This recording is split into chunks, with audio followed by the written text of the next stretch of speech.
October 26, 2018, 4:35 a.m. A young rapper Cortland Henry, also known as YNW Bortlen, went to the emergency room at Memorial Miramar on 1701 Southwest 172nd Avenue to ask for help for two people in his car. The medical staff took out two people who were not responding and had multiple gunshot wounds. The vehicle, a 2018 Jeep Compass with Florida registration number IKED22, showed signs of an altercation riddled with bullet holes. The passenger, Anthony Williams, known as the rapper YNW Sackchaser, removed from the front right passenger seat, had gunshot wounds to his torso and head, while the right rear passenger, Christopher Thomas Jr., known under the stage name YNW Juvie, had bullet wounds to his back and head. Staff would pronounce both deceased at the hospital. The driver, YNW Bortlen, was questioned, and initial recounts of what led to the two deceased went as follows. They all departed a recording studio in Fort Lauderdale, driving on I-595 to the I-75. Exiting at Miramar Parkway heading west. The moment they drove past Southwest 106th of Dykes Road, a vehicle pulled next to them and started shooting. Bortlen, realizing the danger, lowered his body position to the floorboard in a protective posture to avoid being shot. But when he got back up, his friends Juvie and Sackchaser were noticed injured but ruining. The 2 hours before the two lost their lives, the story was about to take a turn that would shock law personnel and the families of the deceased when the truth was discovered. October 25, 2018, YNW Juvie and YNW Sackchaser woke up, not knowing their lives would come to an end. They spent the day as they would any other day and later on arranged to meet up with who they considered their best friends, I.W. Bortlen, and the leader of their YW group, Jamal Maurice Demons, known as the hip-hop star YNW Melly. The name YNW means Young N-Word World. No one is going to make it out of this place alive. They dream of leaving. They were stopped in high school, and me and all my friends. We had a group of childhood friends who got together to make their lives better. The 4 of them had been together since childhood and had to deal with the harsh realities of their environment in order to reach their goal of becoming successful in the music business.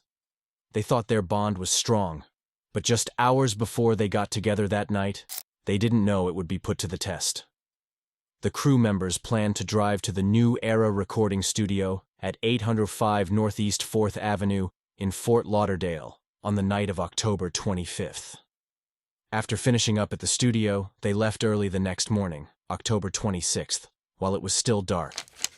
Surveillance footage from the studio confirmed that all 4 people got into the Jeep in a certain way. Ian Bortlen was in the driver's seat, YNW Melly was in the left rear passenger seat, and YN Sidicha was in the middle. Here is where the story of their last moments comes to a crossroads. According to YNW Bortlen, as they were leaving the studio, a car pulled up and did a drive-by, spraying the inside of the car with bullets, killing YNW Julie and YNW Sackchaser. He and Millie got away with it because Melly wasn't in the car, but detectives painted a much darker picture after investigating Bortlen's story. The results show that the bullet's path into the car didn't fit with the story of a drive-by. Instead, the pictures of the bullet's bold path show 2 things. 1.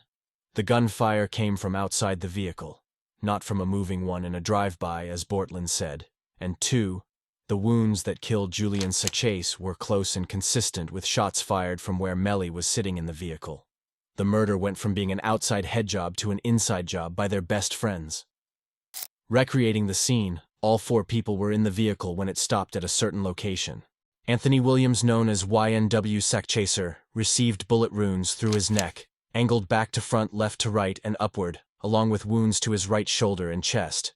Christopher Thomas Jr., known under stage name YNW Juvie, suffered bullet wounds entering the left side of his face, head and back, after he received a headshot and leaned to the left, given the seating of the group. When they left the studio, the scenario painted by the trajectory mapping held true.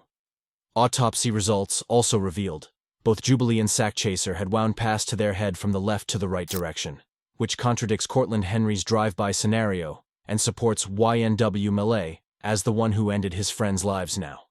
This happened back in October. We actually have aerial footage of the scene at Memorial Miramar Hospital. The victims, Anthony Williams and Christopher Thomas Jr., were dropped off at the hospital, where they were pronounced dead.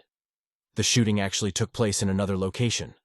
Miramar police haven't said where exactly this happened, but they say that forensic evidence shows that the crime scene was set up in the early hours of October 26, 2018, between 3:30 a.m. and 4:30 a.m.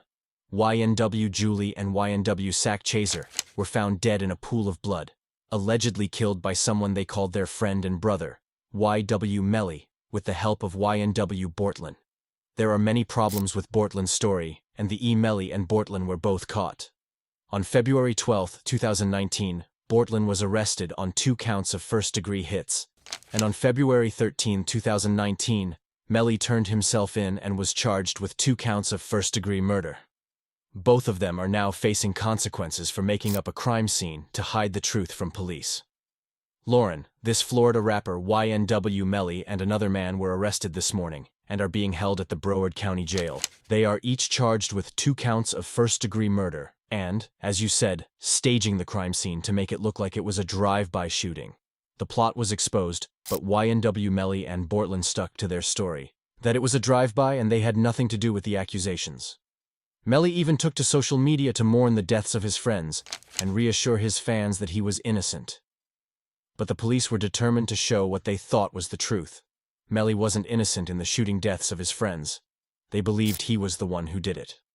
They used other methods to continue their investigation. The trajectory mapping gave a better picture of what happened, but the broken window in the car's glass wasn't found. That's when the police called in the K9 unit, which they used along with phone location data, to find what they call the real crime scene. That's where they found 8 .40 caliber shell casings, which is important because it means they found evidence that matches what they thought the officers would collect. Being on T-Mobile, a network which allows various data to be collected, even as detailed as when someone is mobile or stationary, comps were able to gather all the information to connect the dots, verifying time patterns and movement found in the phone. Tracking made possible by the network Melee used the cell phone.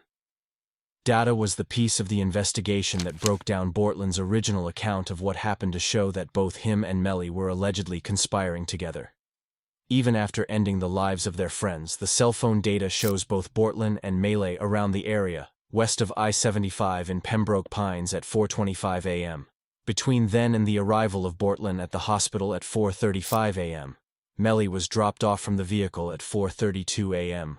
What was even more relevant to the case was the analysis of the phone data showing both Bortlen and Melee drove around for an amount of time with their friends, lifeless in the vehicle, giving weight to the theory that they used that time to get their story straight. Tech was working against them, and surveillance footage from the studio and the hospital helped find another important piece of proof. Bortlen was seen leaving the studio in a black t-shirt, but when he got to the hospital, he was wearing something else. Later, the black hoodie was checked out and found to be clean, but the bloody pattern on the black t-shirt underneath the hoodie told investigators everything they needed to know. There were blood stains on both the front and back of the shirt. Because the charges were so serious, prosecutors wanted YNW Melly to be put to death because he allegedly planned and carried out 2 hits on purpose for financial gain. This includes new information and phone calls. A tragic end came to the lives of Anthony Williams, formerly known as YNW Sack Chaser, and Christopher Thomas Jr., formerly known as YNW Juvie. Days after the shooting between YNW Melly and his girlfriend, who is said to have blamed him for Bortlen getting involved because he stood with him on the plot to end Juvie and Sack Chaser. Whether the jury believes Bortlen and Melly's account of how they died or the prosecutor's account that they were killed by people they thought were their brothers, time and the strategy of Melly's defense will determine whether his and his friend Bortlen's names will be cleared or whether they will spend the rest of their lives in prison.